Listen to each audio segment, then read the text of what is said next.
Dumako tayo ng konti dito sa PIDEA leak, mga bossing.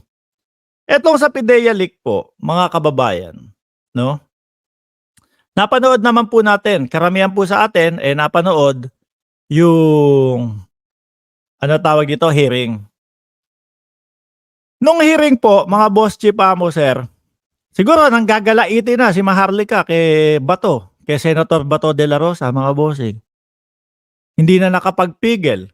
Ano, dahil kumbaga ang gusto niya, yung side lang nila, yung pakinggan. Kailangan ang kumbaga pumanig lang sila sa kanila. Si Senador Bato, mga kababayan. So ang ginawa nito si Maharlika, mga bossing, na alam ko naman po na hindi ito dadating sa Senado. Unang iisipin, unang tatatak sa jutak niyan waiting si Katunyeng sa kanya, mga kababayan. Siguro hindi na po nakapagpigil, talagang gigil na po siya. Alam naman natin 'pag nagba-vlog yan laging mainit ang ulo, eh. Dudulto din ng gaganyanin ng gaganyanin yung screen niya, mga kababayan, eh, 'di ba? Hindi nakapagpigil, nag-post nito, ayan, oh. Senator Ronald Bato de la Rosa, si Marcos bangag, which is paulit-ulit, yan lang yung sinasabi. Si Marcos bangag ang subject, hindi ako at si Morales. Mga kababayan, ang main topic po doon sa Senado, mga kababayan, kung totoo o peke, no? Yung pinapaikot nila, mga bossing, which is ang PIDEA po, mga kababayan, rektahan nilang sinabi, there's no such thing na ganong na video, na ganong mga papeles, wala. Ano po? So ngayon, explain natin ng mabilisan lang po, mga bossing, no? Yung papel na yon, yung puncher, anak ng tinapa ang mga DDS. Pumokus ngayon sila sa puncher, mga kababayan, yung bilog-bilog, no? Yung pinagbutasan daw po, o hindi magagaya yan, hindi ma-AI yung puncher na yan.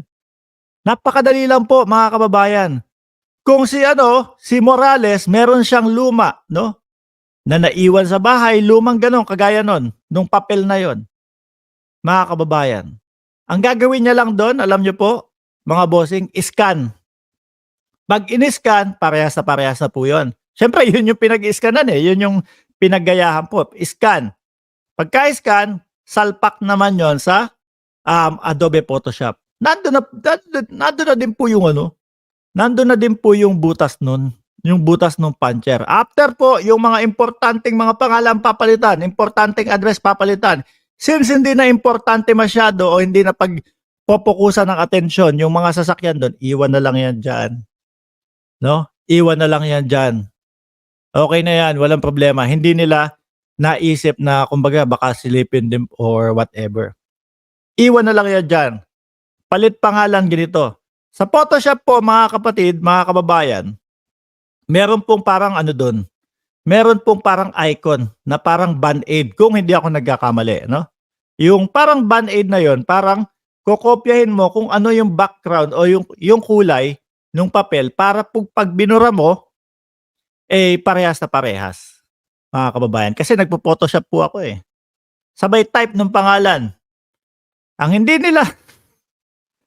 nila unang nabigyan ng atensyon, ang nakalagay doon, nakasulat pala no alias, pero alias yung mga nilagay nila, mga kababayan. Yun nga ang nagtataka ako, yun yung mga dapat, no, na pinukusan ni Bato. Pero nag-focus si Bato doon sa dalawang butas, mga kababayan. Kapag in-scan mo pa lang po yung papel na yun, nandun na yung dalawang butas, matik na po yun, no? Galing sa lumang dokumento, pinalitan ng pangalan at pinalitan ng address. So ngayon, dahil nga po Gina tong si Maharlika, mga kababayan, pati yung 2 minutes na testing ng droga, mga boss, meron po talaga 2 minutes na na droga, kumbaga pagte-testing. Meron po, mga kababayan. Kagaya po nung sinabi ko sa inyo, testing kit lang po yun, parang pregnancy test, mga bossing.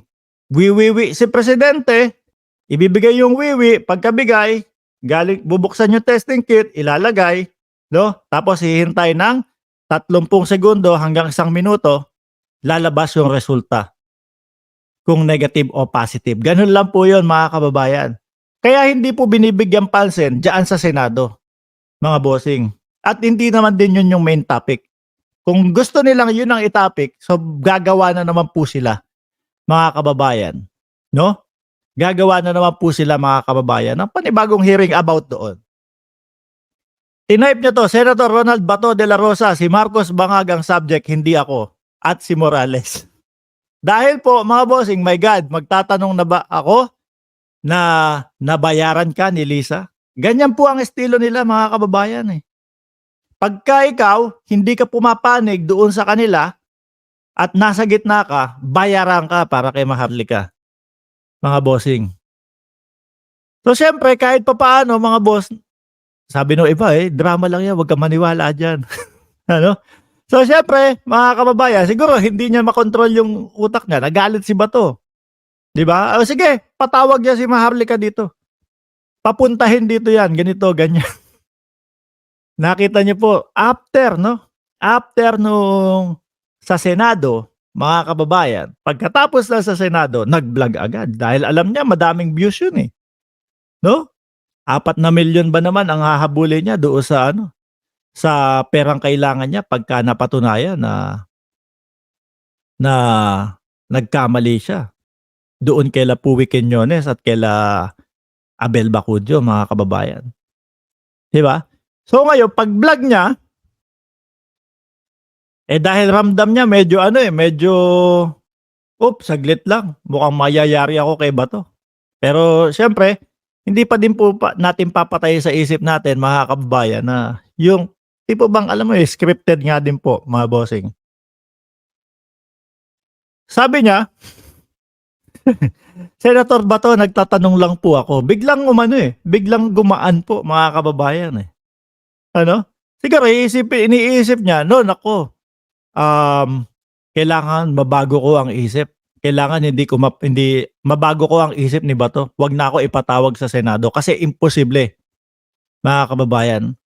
Ang mangyayari at ending po nito ni Maharlika, kibuloy din po, no? Kung ano-ano din po ang sasabihin niya, kung ano-ano din po ang idadahilan niya, may banta ang buhay ko kaya hindi ako makapunta diyan. Pero isa sa dahilan na nakikita ko kung bakit hindi ito pupunta talaga sa Senado, at sabi nga ni Bato, mga kababayan, hindi ko papayagan mag-Zoom kasi magiging unfair, no?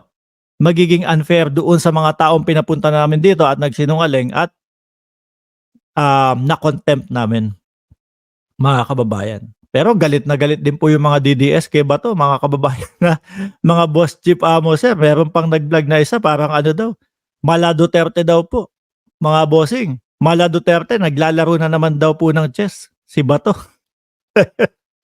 Hindi ito pupunta. Hindi ito pupunta. No? Ngayon, inuuto-uto niya si Bato na kesyo daw, nagtatanong lang po, ganito, ganyan. Pero kung makikita nyo yung vlog niya yung huli, minsan talaga nanggigigil na din siya kay Bato Yun nga lang po, mga boss chief amo sir, hindi nila maiaalis sa ating isipan, no? Na baka nga sarswela ang nangyayari doon sa Senado, mga bossing. Dahil kung titignan nyo, mga boss, tinapa. Parang si Bato lang at si Morales lang ang nag-uusap Di po ba?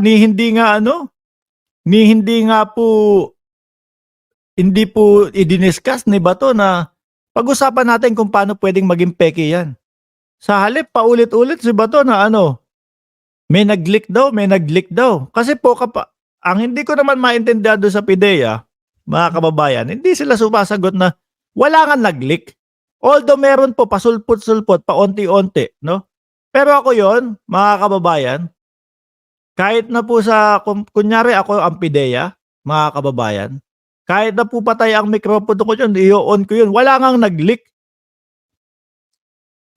Walang nag-leak kasi pineke yan. Kasi ang paulit-ulit na ginagawa ni Bato, mga kababayan, sinasabi na, tignan nyo, baka may ahas dyan sa inyong organisasyon.